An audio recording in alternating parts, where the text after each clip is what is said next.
Hey, what's up, everybody? Here to bring you another review. Some of the Mezco Direct Joker. So let's get started. This is the Joker that everyone wanted to begin with, but for obvious reasons, we didn't get it the first time around. But we get it the second time. It was directly exclusive through Mezco's website, and I'm here to review it. So let's get started. First and foremost, I want to start by saying the top hat head is top notch. I really like it. I enjoy it. It definitely gives me the vibe of Batman the Animated Series here. The sculpt is amazing. It's absolutely dope. You may not like the paint job, but the sculpt is there, and it's pretty much perfect in my eyes. This version of the hat with the hat does not come off. It is all one piece. So you take the head off. I'm gonna leave that there, and we're gonna look at this dope head sculpt. The hat is not removable, so it's really nice. I'm gonna pop you back on. It's your weird suction cup sound. And I want to start by saying there are obviously differences between him and the original Joker, whether it be the jacket or the design. Overall, it's still great to see and to have, and I'm a big fan of it. Real quick, when you compare him to the previous Joker, let's make them both look good.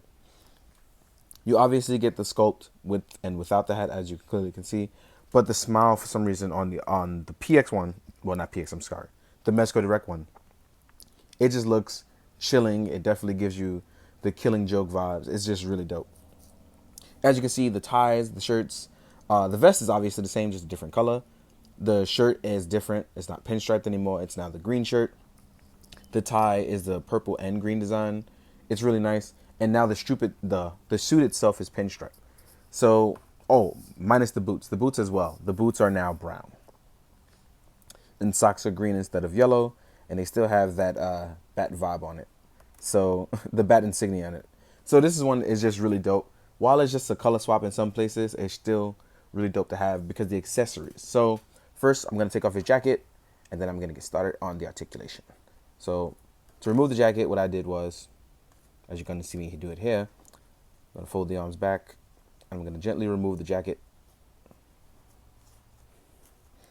And as you can see here, it's short sleeve as well. It's still single jointed arms, so you don't get the double jointed arms, but it's pretty much okay. I mean, there's not much you won't be able to do with it, but it's still really nice. I'm also going to swap the head out for one of his other heads. That one's going to be the normal grinning head. Oop. Overall, this Joker is pretty dope. As far as articulation goes, you get ab crunch that goes slightly forward. As you can see here, it doesn't do too much. The head actually is connected to the neck, and you'll get it at angles. As you can see, arms go up. There's no butterfly joint, but as you can see here, they fold to a 90-degree angle and rotate on a ball joint going up and down. So, as you can see here, you do get nice articulation. I've seen a bunch of people's photos. They made the Joker look pretty dope. Hopefully mine will be pretty cool and different as well. But it's one of those things where it just looks really nice no matter what you do. It's very photogenic. Now, as far as accessories and heads and things like that, we're going to get into that right now. So you've already seen this head. You've now seen the normal head, which is slightly grinning at you. And that's what I like about this Joker. No matter what, he seems to almost always be smiling at you. Here is the crazy laughter head, which you actually get on the other Joker. The sculpt is the same. The paint job is slightly different. Let me see if I can grab that head from where I am. So this one is the direct exclusive one. This is the normal one. It is slightly different. This one's a little lighter. So we put that back so I don't get the two mixed up. Then next up, you have the one head where Joker looks absolutely mad and furious with you. This again is giving me Batman the Animated Series vibes, or if it was drawn someone by Aaron Cooter. It's really dope. I like this. It's almost like you never see him angry. It's almost like someone told him a really bad joke that he didn't find funny. Here we have the beat up head, which this one is absolutely astounding. Here you have the Joker getting beat up, which you don't see very often, but when you do see it, it's always like, what did the Joker do to deserve that? Which is probably plenty. But really dope head sculpt. The missing tooth, the black eye, the makeup is watery. It's just perfect. Next up, we're going to go with some accessories on the hands. So you saw the two closed fists. Then you get the calling card hand, which is the Joker card in hand. You actually get this on the regular one as well.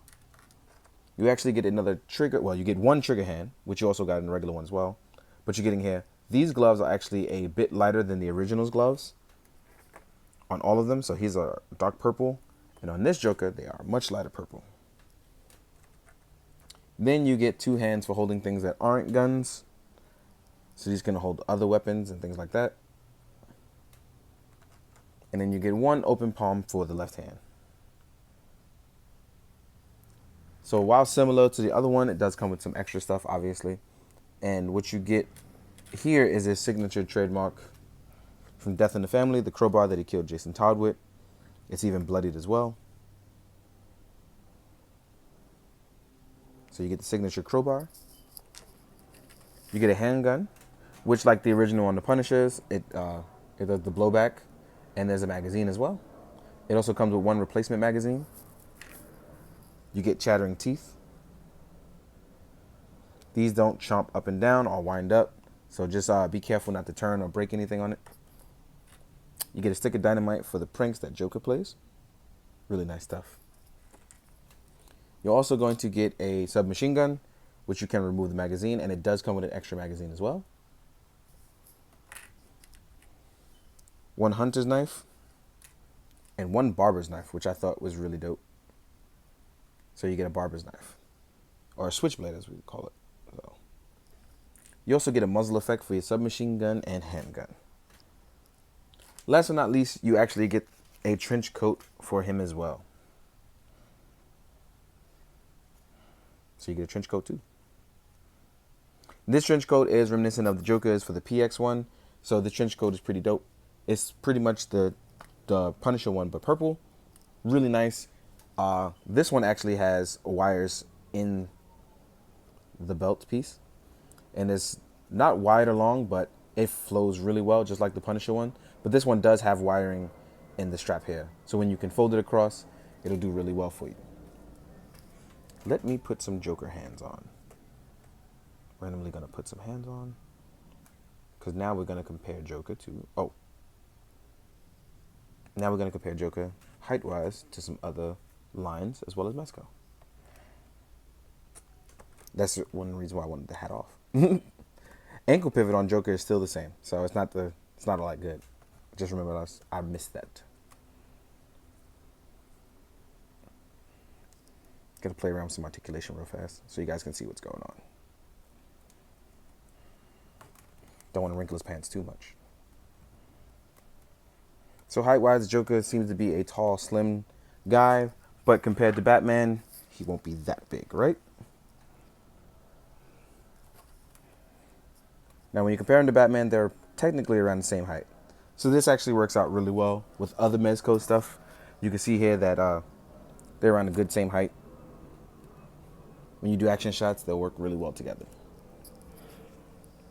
When you compare him to other Jokers from the Mafex line, I cannot find my SHO for some reason. But when you compare him to Joker from Mafex, they're about a good height next to each other. The Mafex one obviously being a little smaller, but still overall really nice.